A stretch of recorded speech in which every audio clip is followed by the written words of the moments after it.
Do the trashy pulp novels of the world have anything to offer? Are bestsellers all they're cracked up to be? Here at Terrible Book Club, we explore whether you really can judge a book by its cover, or its ridiculous synopsis. You ever passed a book and thought, ugh, who's reading this? We probably are.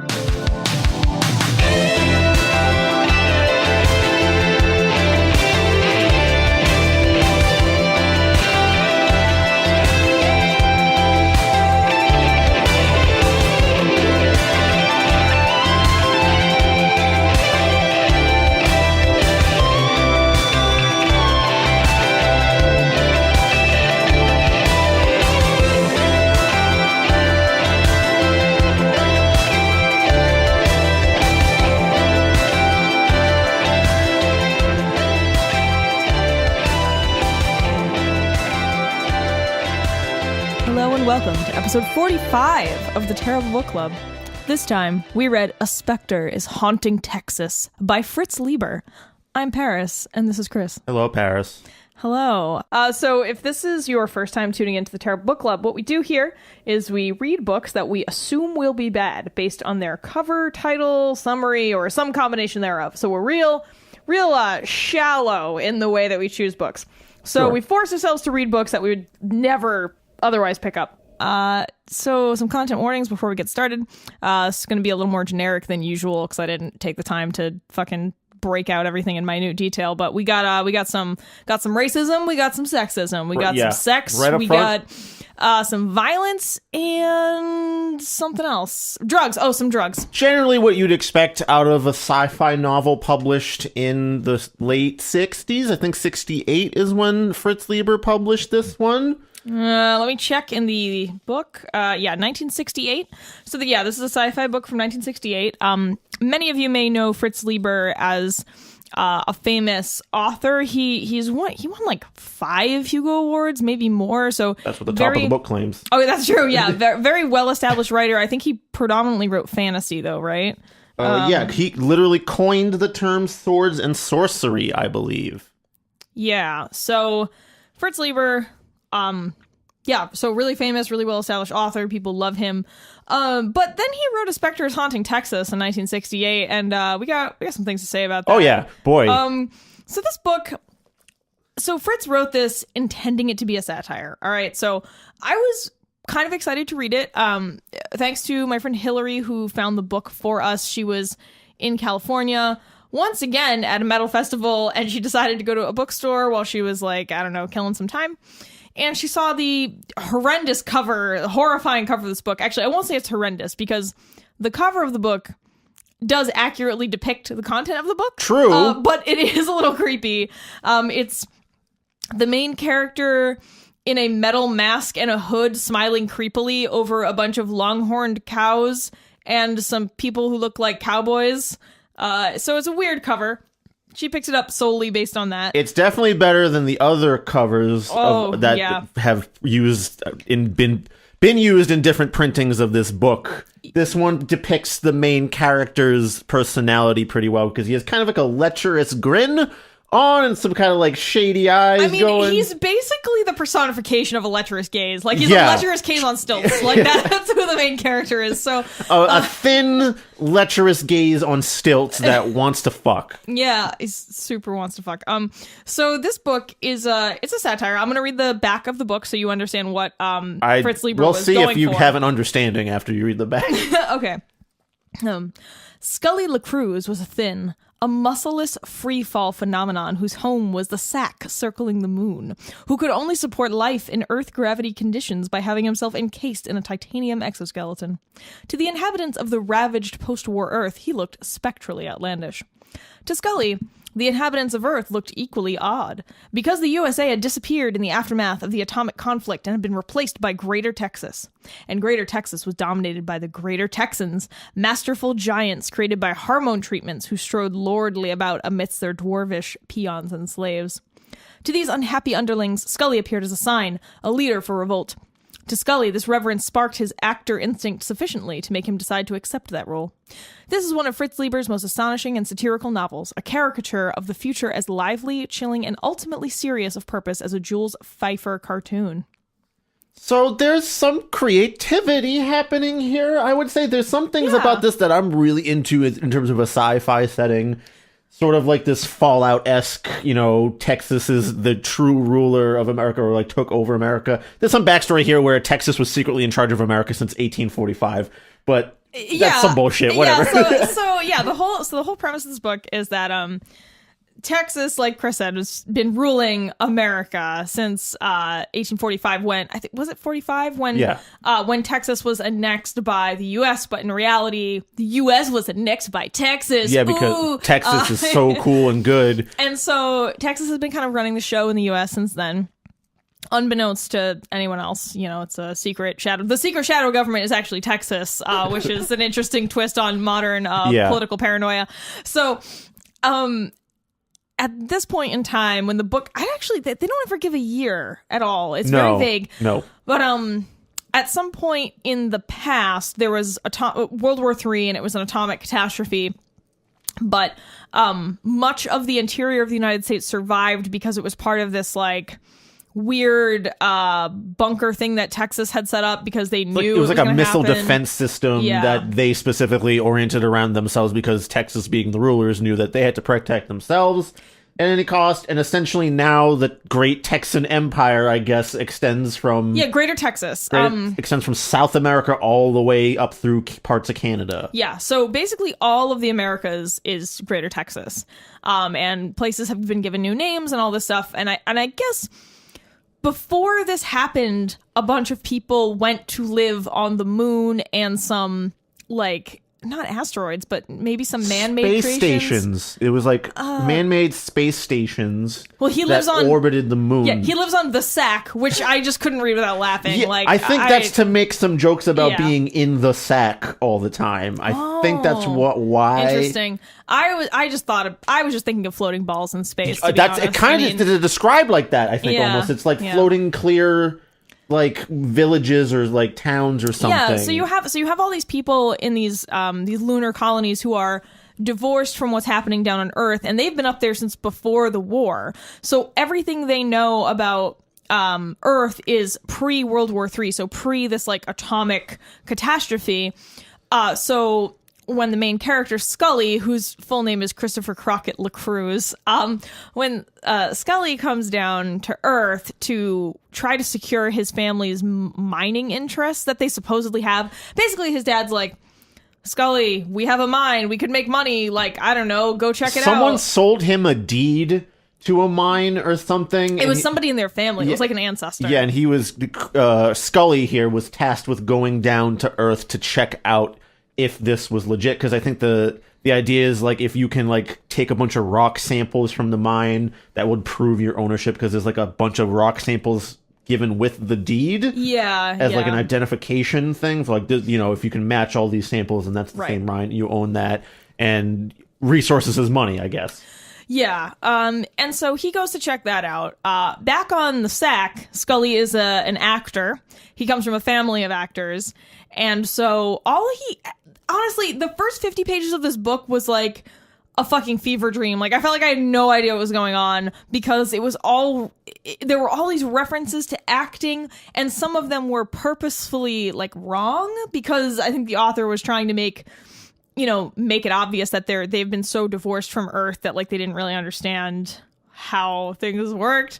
And there's all these acting and stage references, and he talks like a total fucking shitheel the whole he's time. A very much I am an actor who sent for the art of acting. It has aroused my actorly things. He's very full of himself in terms of being of the stage. He's a theater kid that grew up without ever getting having reality punch them in the stomach. He's honestly, the main character is really fucking annoying, and I wanted to drown him constantly.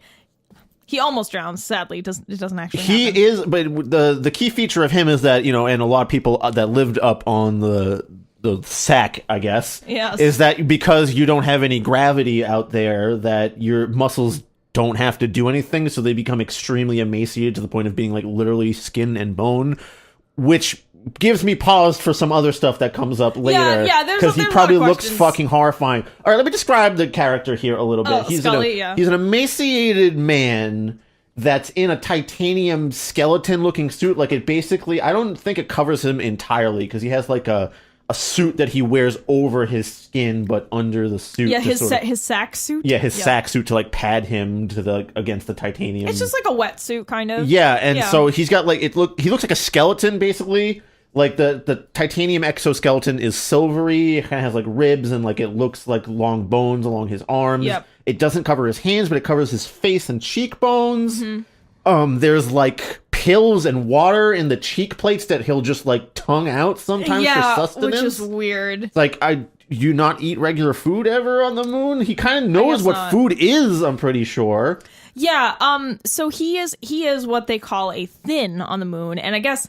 well, not on the moon, but on the sack. Yeah. The circumlunar colony, the sack.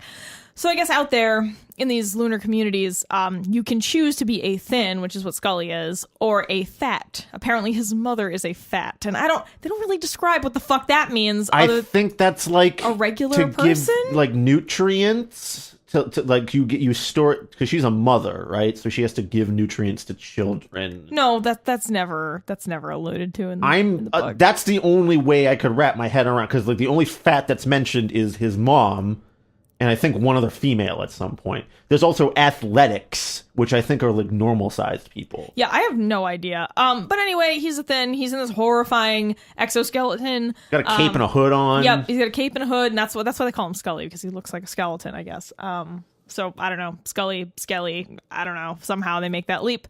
And he's going down to check out his mining interests. Like I said, lunar communities, totally divorced from regular Earth and humanity. They're used to living without gravity, which is why he has to have this suit on. They also perform their plays in like 3D space, like in like four dimensions or something. And then like because usually like on the stage it's like left or right and maybe a little bit of depth. That's true. It's 3D. He describes some sets as being kind of like all over the place around him. Yeah, which is kind of a hilarious image when he talks about like doing Shakespeare stuff. And he's saying how he's a professional actor, and he's describing you have to emote around the entire like room in all directions. Yeah, and he's like, you have to plan out your movements because you have to like push off a surface, and then you don't want to get stuck, so you have to like make sure that you're floating towards a chair or something. I don't know. It sounded pretty fucking hilarious. Like, there's a lot of this book that I think is really funny. Like this whole satire about Greater Texas and how ridiculous. We should talk about the Texans, the Greater Texans. So Scully takes the ship to Earth, and he gets there, and he has no idea what's going on because his dad's like, "Oh, our deed to our mine is in Yellowknife in Canada somewhere." Yeah.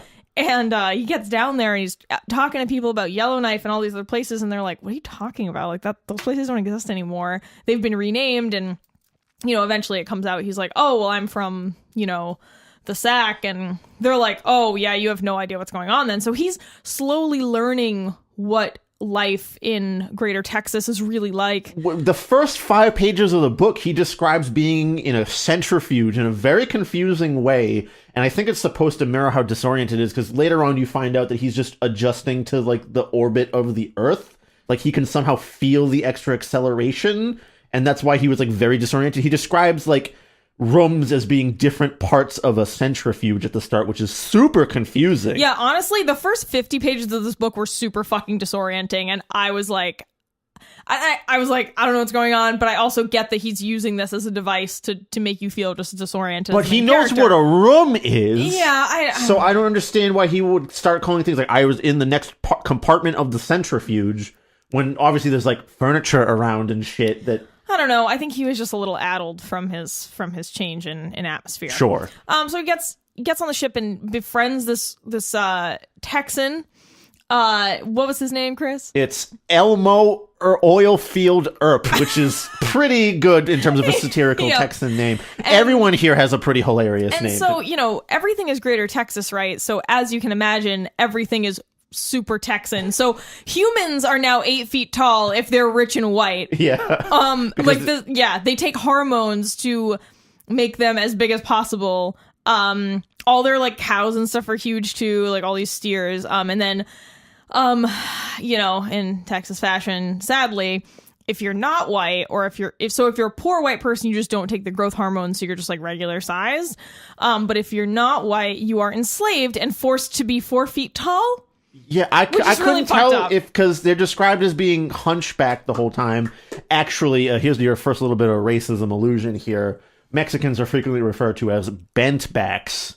Yeah. In this book, because in this world, if they're not exactly 4 feet or 4.5 feet, whatever the limit is, they put these horrible like yoke harnesses on them that like crush them down so that they're bent, and that at least when they're bent, they're under the height limit for their race, which just made me go when I read it. I was like, oh, there's a lot of brutal. that stuff in here. There's plenty of N-words that get dropped. Oh yeah. By the main character as well as anyone else, and he even though the whole point of this book actually comes around that Scully uses his acting prowess to sort of like stoke a revolutionary fervor amongst the Mexicans that are enslaved. Yeah, even so he gets like accidentally involved in the revolution, and he honestly never gives a shit about it. Zero. He gives zero shits about it. He just is like, oh, I want to act, I want to do this, so I'm gonna take up this this persona of this hero, the savior. It so happens there's like a prophecy of like a skeleton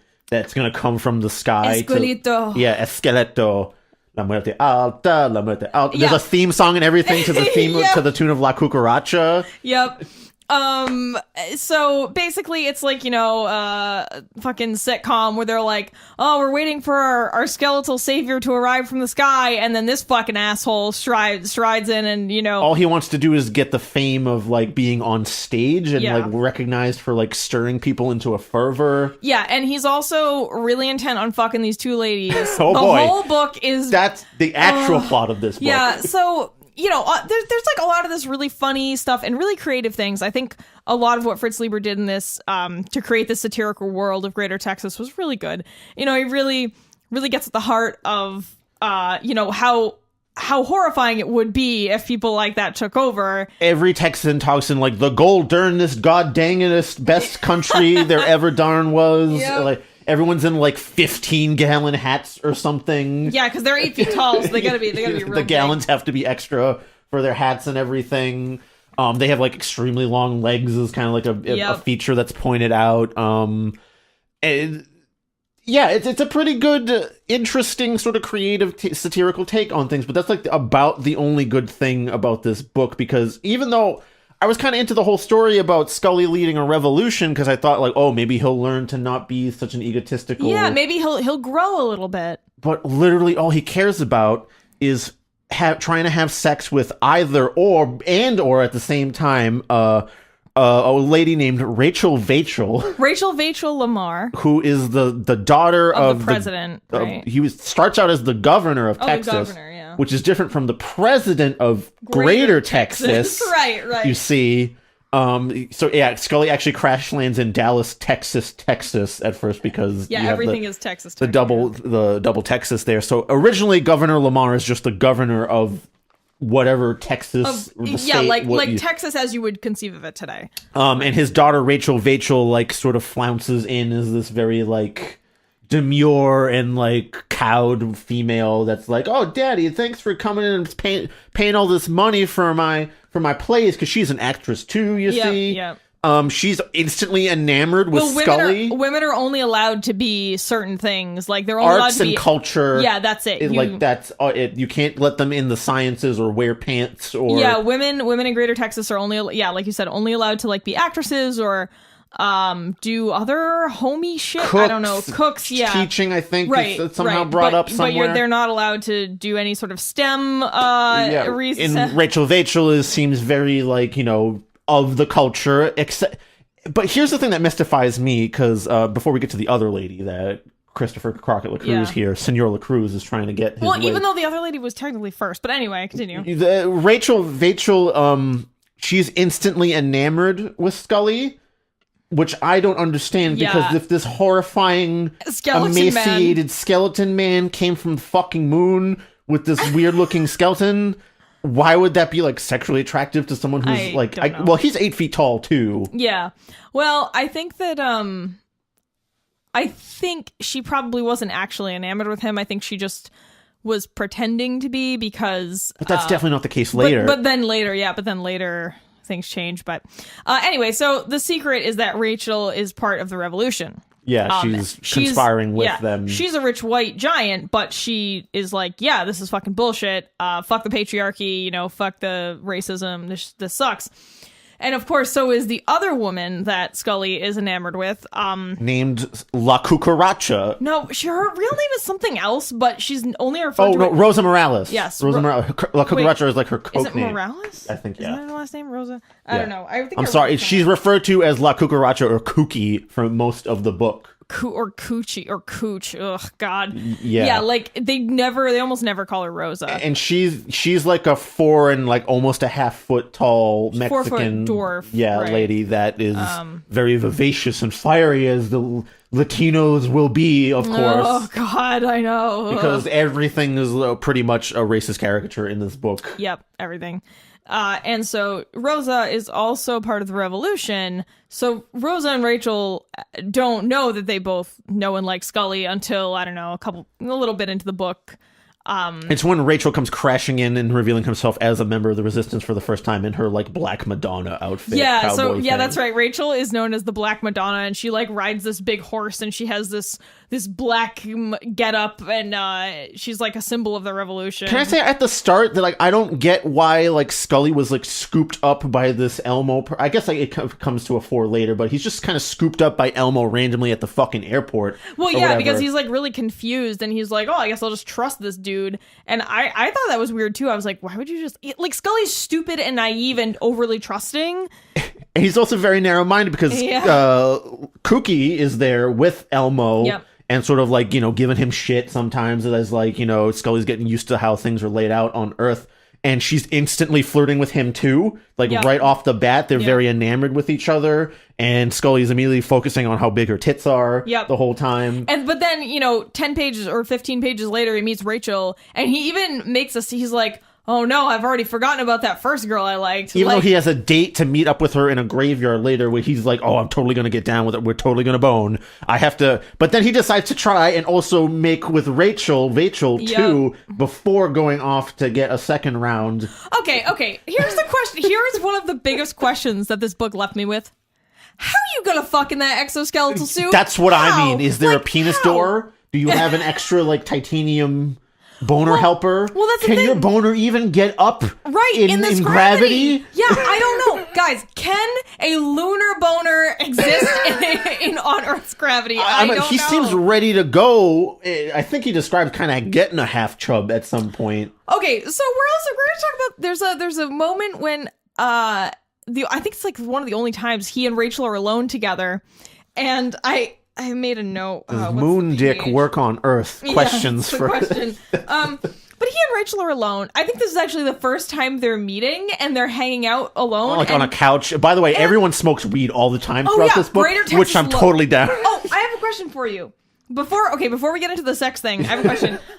On page 43 to 44, I have a note that says, "Is this what weed is like?" And I meant to ask you because I don't smoke. I'm gonna read this passage. There's like at the beginning of every chapter, there's like passages from like fake history books or like from real poetry or something. Yeah. And one of the lines in the immediate first one is "Praise the Lord and puff the marijuana," which is a pretty good fucking life philosophy. That's like the one part of Greater Texas I was down with. Okay, Aaron.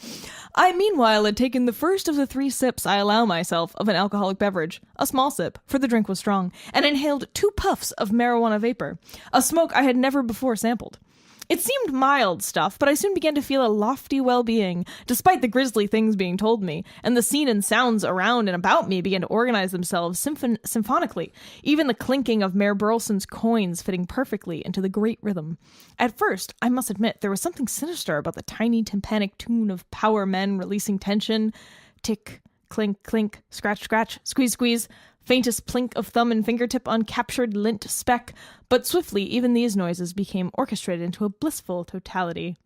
And I was like, is that what weed is like? That seems pretty weird. I don't know. Like, if you smoke like a lot at But he had 2 puffs of Well, weed. He's also an extremely thin, emaciated man with true. like, he doesn't have as much fat to like, store, block some of the effects or something like that, and he's never smoked before. So I'm guessing that if everything's bigger in Texas, the joints must be huge. Or my god, yeah, they're all 8 feet tall. How big is this joint they're smoking? It's like the size of a cat. They're like, it's a real Cheech and Chong shit over here. But if you smoke a whole lot, you can kind of get into this weird mental state that's a little bit paranoid that focuses in too much on things sometimes, kind of. Yeah. And your brain sees patterns that are a little easier, or organizes things in a slightly interesting way that you can zone out on. Kinda. Yeah, that's vaguely. That feels like someone that smoked way too much weed for the first time, honestly. Yeah. Okay. All right. It's decently accurate, I would say. All right. But anyway, all right. Now I'm gonna read some parts of this scene where they're making out ? But then we have to decide what sexual activity is occurring because I couldn't play this game. All right. So welcome to guess where the moon dick's going. All right. My, your pa must be quite a dreamer, Scully. Rachel murmured languidly. That sounds to me just like the 1,000,001 Lost Dutchman gold mines down in Mexico, Texas. Oh, but I'm dead sure it's going to work out fine in your case, she hastened to add. Then, the dark wondering peeking in her eyes. Kiss me, Scully. Carefully tilting my head so neither my titanium jaw shelf nor cheek plates would touch her, I planted my lips on hers. Her hands moved on my back between titanium T-spine and exo-rib lattice. We kissed for some time with small moans. Then she broke away with a slightly bigger one, in which I heard faintly the whispered words, "Come, sweet death." And her voice One last caress. Sorry, Danzig just jumping in there. And her voice returned to medium brisk as she asked, "You didn't leave the claim and map in your luggage, I hope. Daddy's sure to have that snooped, scoped, and espioned. But surely your father is too honorable and courtly and genteel." Oh, he's the genteelest jail warden in all Texas. Why do you suppose I have secret compartments in my lingerie drawers? If he could only see right now. You know, Scully, we must be making a most exciting scene. A Greek goddess being elegantly seduced by a romantical black and silver skeleton. The mating of the mantis with the June bug. Just the kind of scene Daddy'll never let us stage in our plays. The courtly old Cromwell. Where have you got the claim in the map, Scully? You didn't forget and leave him up there in the sky, I hope. Anyway, I can't do a Texas accent.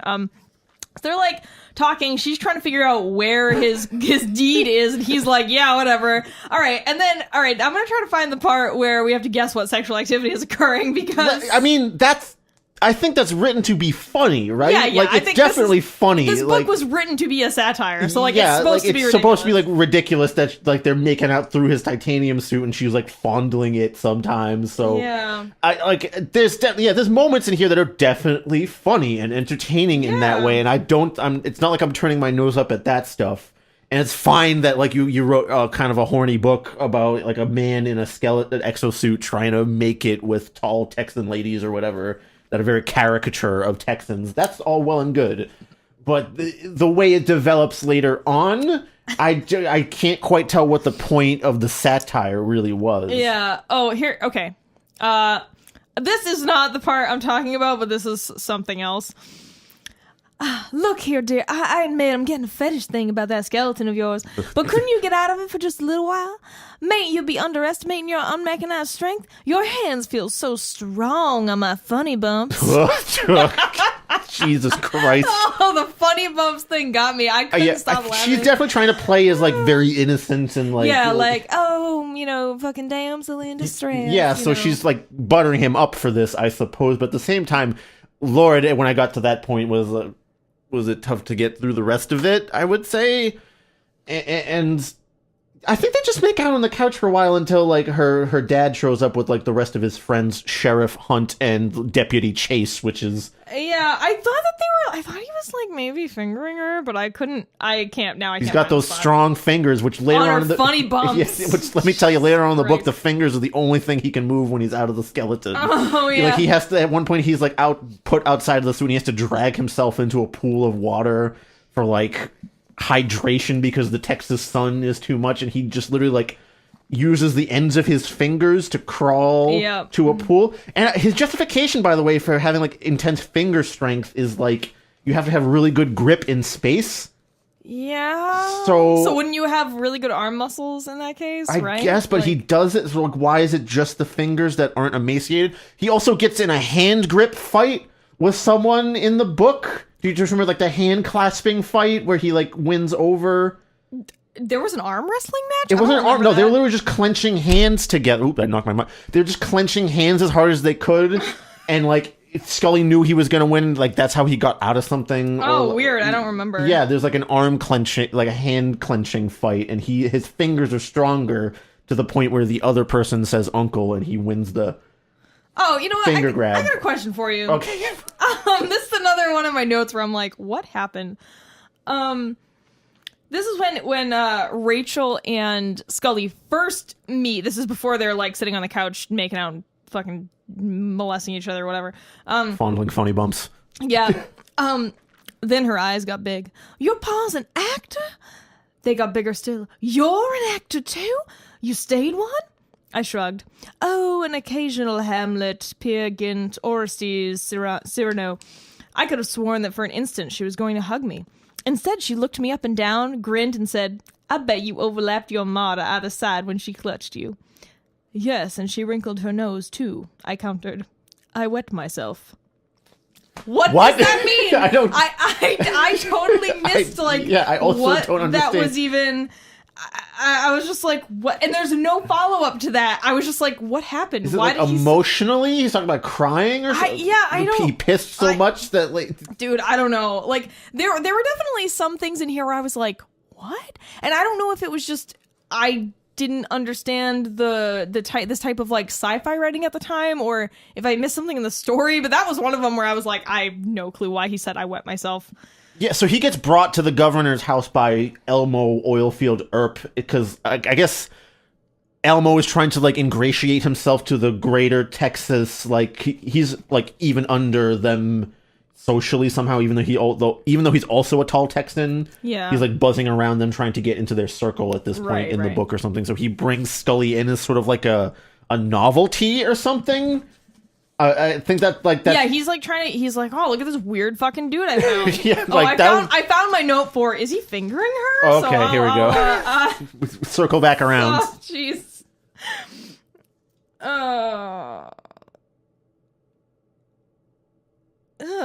It's the long pause.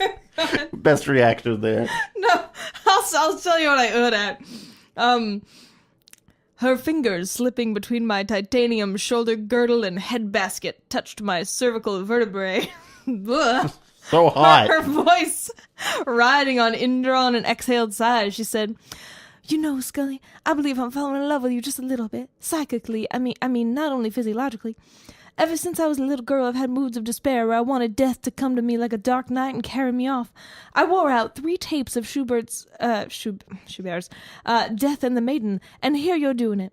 Why, you're just like Death in the Seventh Seal, leading me off in a dreamy dance. That is, if Max von Sydow had played the part instead of doing the night. Say, Scully, no, keep it up. How are you ever going to raise that cat? See, that, her going, no, keep it up, while she's like breathing. Yeah. I was like, is he fingering her? I think he's just stroking her. Oh, here, no, he says, I'll tell you a secret, Rachel, I said, my rumble somewhat thick as she was shivering 3 fingers thrust between my titanium exoribs across my chest.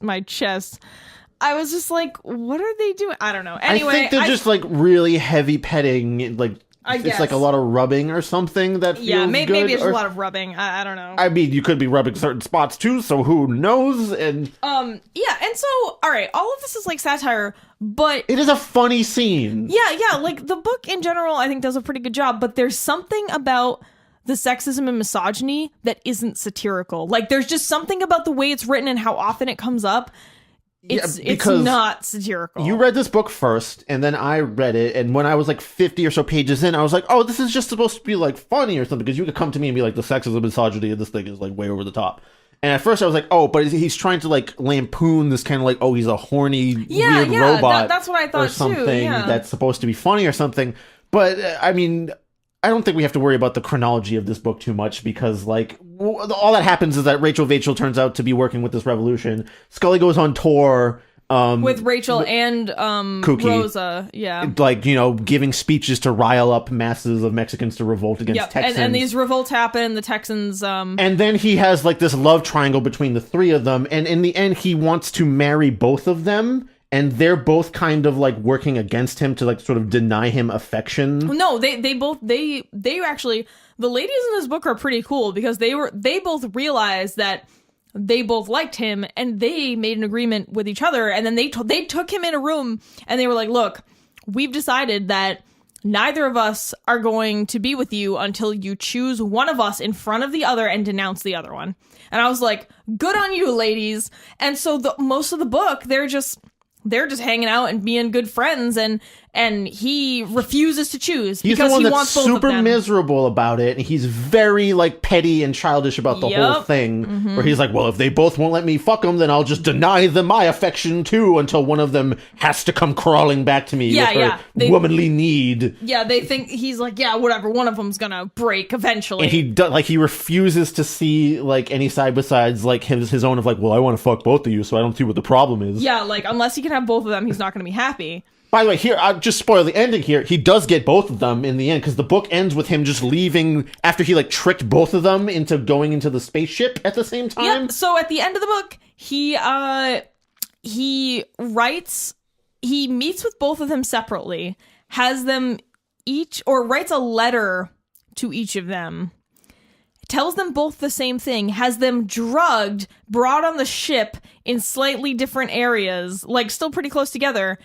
And as they're taking off to the moon, they, like, wake up and see each other. And it's just like, dude, you just kidnapped 2 adult women and are going to try to force them both to marry you on the moon?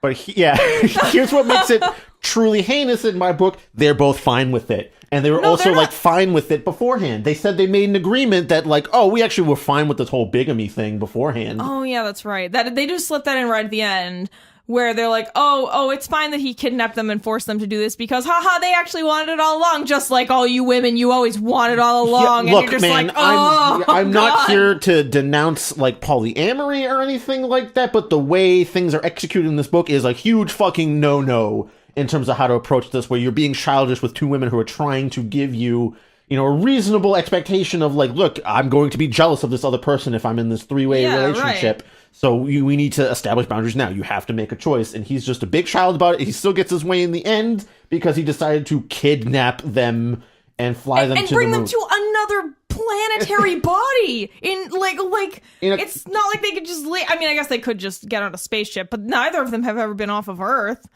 I mean, he's taking them away from their families, from the revolution. I mean... The revolution doesn't even, like, wrap up or anything. No. They're like, chased around as they're going on tour. By the way, they fly around in things called CACs, which is... Yeah, we all got in the CAC. It's like a transparent sphere helicopter. I don't remember. Or something like that. Yeah. That they always have to get in the CAC and fly around the CAC, which is just kind of a hilarious thing. And, they go on tour. Scully gives performances and he tries to, like, zazz up the show, but that's immaterial to the greater plot. And... maybe even to the whole point of the book. Like, I don't really see any, like, he's a full of himself actor. He doesn't really grow as a person or, like, change his attitude about anything. No. He still goes for, like, the mine. He's convinced the mining thing is legit, and he eventually finds the mine being taken over by Texans anyway. Yeah, because they were mining into the earth 40 miles deep. Into the core to steal energy from it or something? Yeah, because they were running out of atomic energy. This whole part, that whole, like, wrap-up section where they explained what the Texans were doing with the mining thing right there, it was never clear to me. Yeah, I mean, you basically got it. Like, they were just they were sending, the, non-white workers that they had enslaved deep down into the Earth's core, to, I think, take energy, right? They're just drilling that whole time. Yeah. So I don't, there's like a purple laser beam light that comes out of the mine shaft or something, but I don't understand how that provides energy. The whole time it just describes how deep they were digging, and that's it. It doesn't say how are they getting extra energy from this, aside from the fact that they were getting some kind of energy. Yeah, I don't know. I mean, it's like you said, it's like, what, does anything in this book even matter? Like, I know he wrote this as a satire, but, and some, like you said, like, we both agree that some of it is funny. It's mostly, like, written pretty okay. Like, But there's just something gross about the way that he talks about the women and the female characters in this book. And Scully himself, like I said, is a total shitheel. Like, I hate him. I think he sucks. Like Chris was saying, he doesn't learn or grow or change, but he gets everything he wants all the time anyway. He admits he's just a horny fuck that just wants, like, that's all he really cares about. And he gets, constantly gets rescued by Rosa and Rachel. And I made this note. I said, this book super fails the Bechdel test. Like, Rachel and Rosa never talk to each other about anything other than Scully or other men. Like, they never have just, like... I mean, it's mentioned that, like, maybe off-page they do, but it's never represented. No. And I wrote that, like, I want to love Rachel and Rosa because they're leaders of the revolution. They're trying to overturn slavery, and they're always saving this fucking idiot, like, gent in distress who Scully is. He's always getting into some shit, and they're always saving his ass. Who's not even that attractive. I thought at first, like, they liked him because, like, oh, he's gonna lead the revolution or something, but he's a shithead about having to act all the time, too. Yeah. Even though that's what he wants. Yeah, and he's always like, oh, well, I want to do it this way, and they're like, well, no, we have to do it this or this way because we're in this region, and this is how they do things. And so basically, like, they're just dragging this petulant man-child around. So why are they attracted to him, and why are they fighting over him? Yeah, no idea. It's just for the titillation of, like, oh, they're both, these vixens are fighting over a man. Don't you wish you could be like that? And I basically was just like, I wish this book had been written from one of their perspectives, because then we maybe would have seen them as whole characters, and it wouldn't all just be through the lecherous gaze of Scully, because he is the only narrator we get. We only get things through Scully's eyes. So who knows how much of this is really accurate, you know? I mean, he could just be perceiving the women up as being in love with him, but then at the end it's like, I have no idea. No, they're very like, it's justified in the end that they like, oh, we'll deal with whatever as long as, you know, we're with Scully because he's the real important thing. Forget the revolution, which we didn't even fix or anything, I'm pretty sure. No, I don't think that they ever really, I don't think it ever really came to There's an epilogue at the end about like 100 years later or something, and it describes like, oh, like most of the revolution was kind of beat back and they maybe made some headway, so that didn't even turn out anyway. The whole energy crisis thing doesn't matter except for a couple scenes with like a hypnotized Mexican worker who mimes falling down a shaft like 35 times. Yeah, and then they through that they figure out the whole plot with the mining into the Well, the German scientist actually character, his name is Faninowitz or something like that. He pipes up and he's like, apparently Scully is also like a master hypnotist to get people to like mime out their like physical body things that have like in memory that their bodies have done, because like this, he hypnotizes this Mexican worker into doing like, oh, just go through your normal work day and like, you know, your body will just take you through it. Because the Texans had psychologically programmed, or maybe with drugs, somehow all of like the non-white enslaved workers were in some way or another made to be unable to talk about what they had done. So whenever they would try to talk about it, they're like the part of that controlled the vocal cords, wouldn't let sound come out. Yeah, they could mouth the words, but like no. I don't think they could even do that. No, that one character for sure. He could mouth the words, but no sound came out. So that's how Scully came up with the let's hypnotize him idea. Yeah, and have him act out his day. Yeah, and like the German comes in later. He's like, how do you fucking know this is actually working? You're just taking the word that this guy isn't just repeating this like falling down a shaft motion 40 times. You fucking idiots. You just believe this skeleton man from outer space. Yep. And I totally agree, but it turns out like it really was what they were doing or something, and the German was just trying to throw them off or something. Well, yeah, because he was like he was an enemy, but they captured him because he was so in love with Scully's exoskeleton suit, because I guess, you know, Earth doesn't have a reason to have something like that. And I guess nobody ever goes from the Earth to the lunar colonies. I don't know. Even though there's spaceports with, I think there's only 2 space planes ever mentioned in the book, as if they travel around. The Tsiolkovsky and the Goddard. Those are the only ones that I mentioned. The Tsiolkovsky followed him around. That's true. To like different airports. So was there only 2 or something? God, I don't fucking Why know. didn't it land where he wanted to be in the first place? Dude, methods of transit are so weird in this book. Like you're saying, okay, there's this issue with the spaceports and how it seems like no one is ever really going off of the Earth. and people coming to the Earth is also really rare. And then you're talking about that weird cack thing. And then I have a note that says, are they inside an actual fucking catfish? Page 148. Yeah, it describes them as like being underwater, and that like I think a catfish is near whatever vehicle they're in, but it sounds like they're in another catfish. Or something. Sounds like they're in a cat. Like I think it even said. I mean, unless catfish is just the word. Oh, here we go. Shortly later, I was told that we were in a river submarine called Airplane, of course, with consummate revolutionary duplicity, and that the white monster had been a mutated and haploid catfish. But they were saying that they were inside of this thing, and I was like, I don't understand what the fuck is going on. Horses are used too. Like, yeah, horses are a thing, but there's never any cars, right? Yeah. Yeah.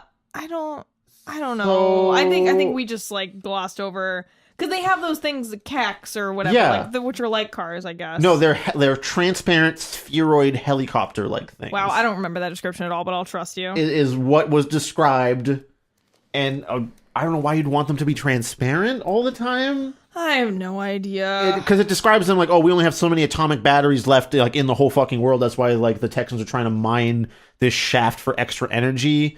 Although it's like Scully had the map, like a picture of where the mine was like tattooed on himself in ultraviolet, so it would only show up if exposed to the sun for the first time or something. Oh yeah. Even though he's undressed from his sack suit earlier in the book, right?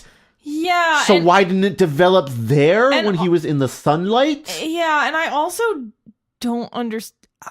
I don't even understand why he would have taken the pains to do that if he's so naive and had like no idea what was going on. But also the Texans are the Governor Lamar / President Lamar later on really wants to get the map off of wherever it would be on him, even though by the time they get there, the Mexicans had already been working that area with the 40-mile deep shaft.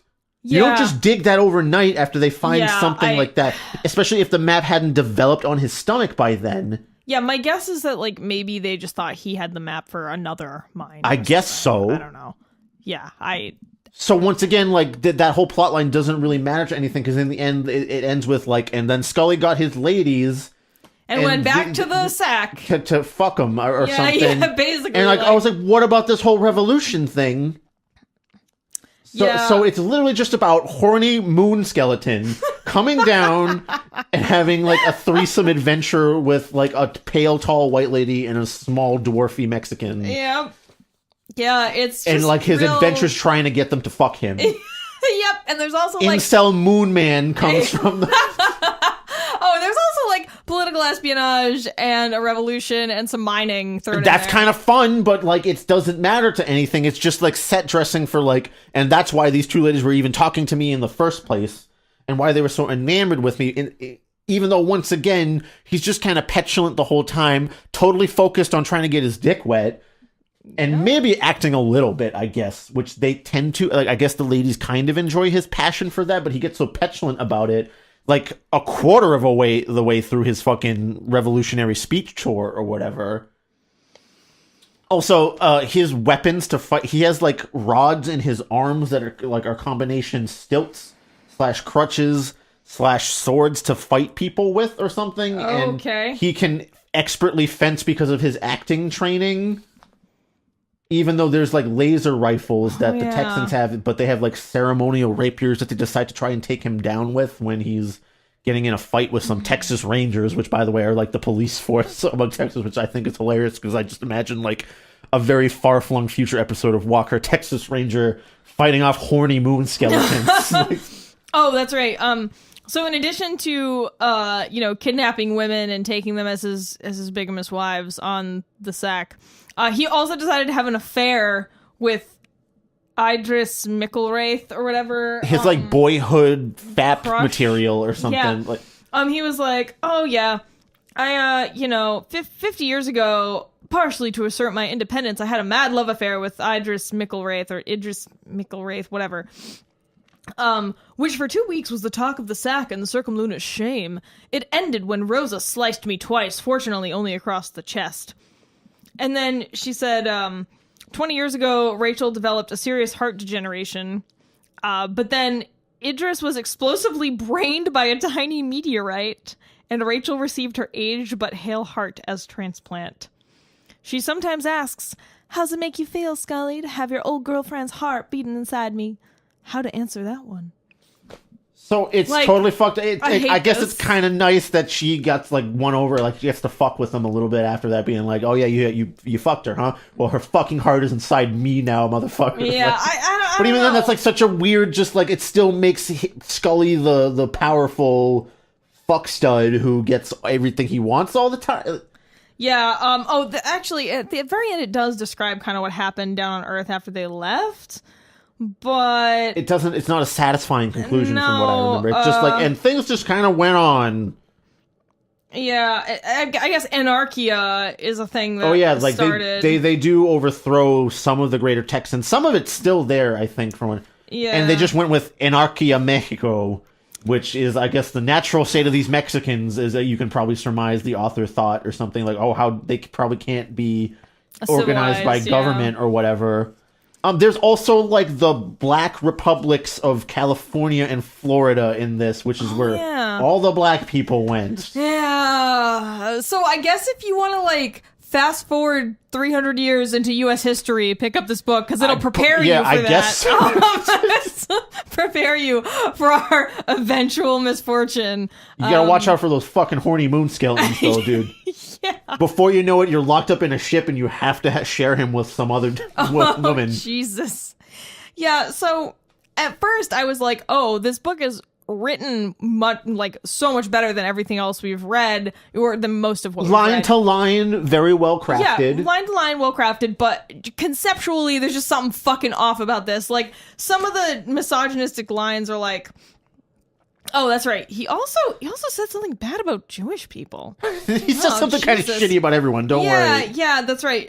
Surely only unconsciously Jewish, he says about Faninowitz or whatever. Yeah. Ugh, he gives white people shit for being like, very colonial and like taking over everything all the time and kind of ruining it and stuff like that. But he also just pigeonholes other races entirely as well. I don't know if that's supposed to be like part of the satire or whatever. Yeah, but I don't know. Well, and that's the thing. It's like if you can't decide what's satire and what's not, like, then clearly something was broken there. Something's not right. But also, if you're like adding all this stuff in about a revolution, and you honestly have no point to make aside from, and then the skeleton fucked both of them. Like, what? Yeah, it's like the point of this book is that Scully gets his dick wet finally. Well, no, maybe it was the whole point, just to be like, hey, people write these really dumb books like this, huh? And so he also wrote a dumb book like that.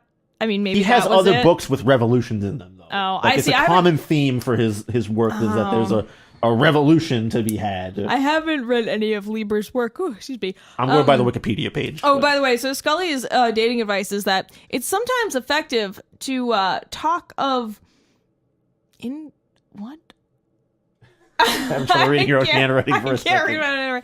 Basically, he says, hey, you want to get close to a female? Talk about shit that doesn't matter as you creepily put your arm around them. Maybe they won't notice. Fuck you, Scully. Classic fucking incel dating advice here. Yeah, I'm telling you, Incel Moon Skeleton, the book, is what this is about. Also, my last note says page 168, rum perfume with exclamation points. Yeah, because he douses himself. He's very stinky and he's drinking all the time. And he says the rum was enough to kind of cover my body odor up, and it was manly enough to be acceptable. Oh yeah, it was manly. So yeah. So he's just a walking stinky fucking like smell skeleton that also smells like gin. It's not like the gin would cover up the BO. From the it's rum. It's rum. Yeah, it is a good analgesic as well as an acceptable male perfume.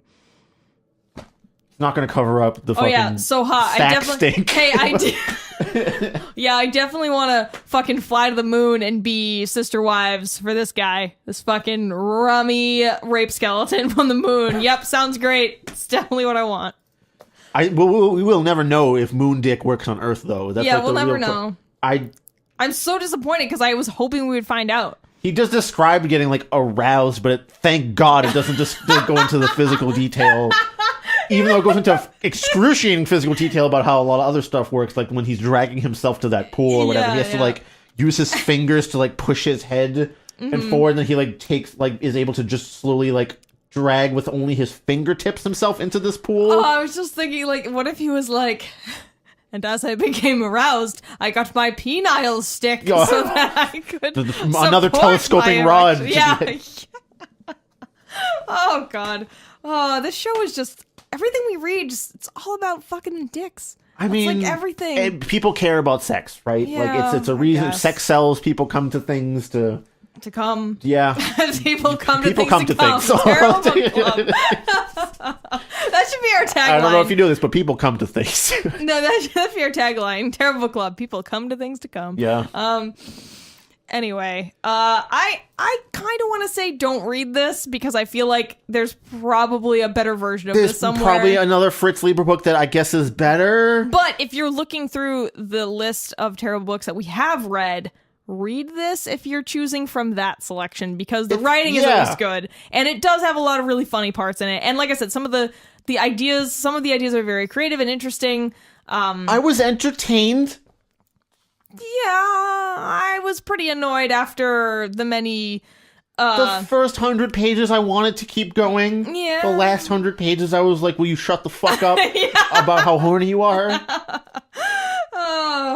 Because I thought I would get some cool, like, space skeleton sword cane fights, and you got, like, one or two. Yeah. But, like, there should be a little bit more of that or something. I wrote, apparently in the last 100 pages, every 10 pages he talks about Rachel and Rosa. I made a note because I was just like, every 10 pages. Yeah, because that's the back half of the book. It's just like, I really wish I could fuck them. Boy, I really wish I could. Why am I not fucking them right now? God damn it. Their scheme, by the way, later on is to, like, whenever one of them is alone with it, the other one will come in and interrupt at, like, very specific moments. So I'm wondering if they're just, like, standing outside the door waiting to hear him, like, do one of those, like, arm around things, which are, like, probably an extremely squeaky fucking exoskeleton.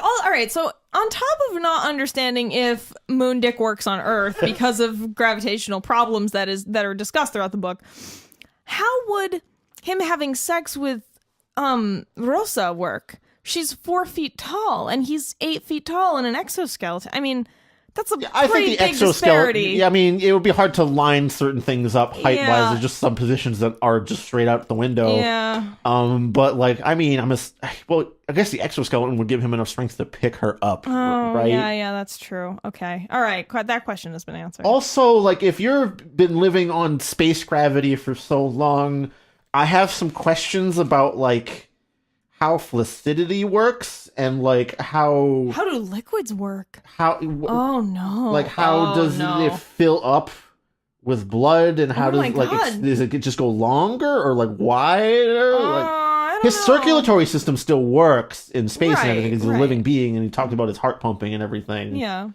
and his heart has to work harder on Earth. So doesn't that mean that, like, he would just have Earth-based ED? Because isn't the issue, like, Viagra just thins your blood. It was originally used as, like, a blood thinner thing, and they discovered it gives you boners. What? Yeah. Wait, just by thinning your blood? There has to be some other component at work there. No, yeah, it basically, like, it thins out the blood pressure. It drops your blood pressure. That's why you can't, like, have it going for more than 4 hours or something. Oh. That's why it's super dangerous. Oh. It lowers enough for, like, the blood to pump easier to give you a boner all the time, because that's what happens when you get, like, a super low blood pressure thing. Oh, wow. I didn't know that. Huh. So, therefore, if his heart has to work extra hard just to, like, survive on Earth, he would never be able to have... He'd die. He'd get 2 thrusts in and fucking collapse. He's a thin. He weighs, like, 100 pounds, and he's 8 feet tall. He's horrifying. I don't know. Yeah, so... So, like... You just have this tall, they'd have to be on top. Skeletal sex demon give 2 thrusts and then die in front of you. Like, was it his, like, strong fingers that they were counting on? Oh, maybe. That can totally work. Like, I'm sure there's people out there that never, there's plenty of lesbian relationships where penetration is not a thing or whatever. Yeah, right. Oh, wow. So yeah, that's the remaining question I have after this episode is, how does Moon Dick work on Earth? Yeah, that question never answered. And I'm surprised it doesn't go into detail about that, because there's plenty of other parts in the book where they talk about the effects of Earth gravity on other things. But the whole dick thing is just kind of like, it just works. Trust me, it's fine. Yeah, it's you fine. can fuck him. Don't worry. So the alternate title, so instead of a Spectre is haunting Texas, it would be a Moon Dick is haunting Earth. Like, that's kind of. Moon People Part 2 is really fucking weird. God. You know, we were thinking about doing that Moon People Part 2, but this is it, as far as I'm concerned. Oh no, Moon People has no smut at all. Remember, people just make love. True. Moon People. If you haven't listened to episode 14 where we read Moon People, Juso, it's also in space. It's also horrible, but in a totally different way. Yeah. All right, so don't read this fucking book. Thanks for listening. Oh my god. Fuck, can I remember the names of all of our patrons? Yeah, you don't have the usual list in front of you. Shit. Thank you. Dari, Greg, Veronica, Will, Jared, D. And, if you enjoyed this, you can check us out on Instagram, on Twitter, on Facebook. You can check out our Patreon if you'd like to subscribe. We, for as little as $1 a month, you can keep this crap wagon rolling. Yep. Hear about more moon dick skeletons. Yep. I feel like there's other things I should be saying, but I don't have my script today. So fuck me, I guess. Thanks for listening. Thanks, everyone. Told them where to find us. We thanked our patrons, so that's the major beats. I would say. We're taking a break from the Patreon right now, and we're actually doing a marathon recording session today, so Chris and I can take a break because we are actually currently locked and loaded with 3 terrible books. Oh yeah, we read 3 books in a week and a half, and we want to die. So we're doing all the episodes today, just knocking them all out on this break that we have just after Thanksgiving. Yeah, we're sacrificing our Thanksgiving Saturday to the terrible book Glad. Terrible. We're gonna have to retake this whole end of the episode. No, it's fine. It's fine. We're terrible. The books are terrible. Yeah, sorry. I forgot to make a note sheet for this episode, so it's kind of fucked up. We can make another one before the next one. Yeah. Well, I can take 10 minutes and eat some pizza and do it. All right. Well, that's the adventures of Scully Christopher Crockett, LaCruz, penis monster from the moon. It sure is. All right. Bye, Paris. Bye.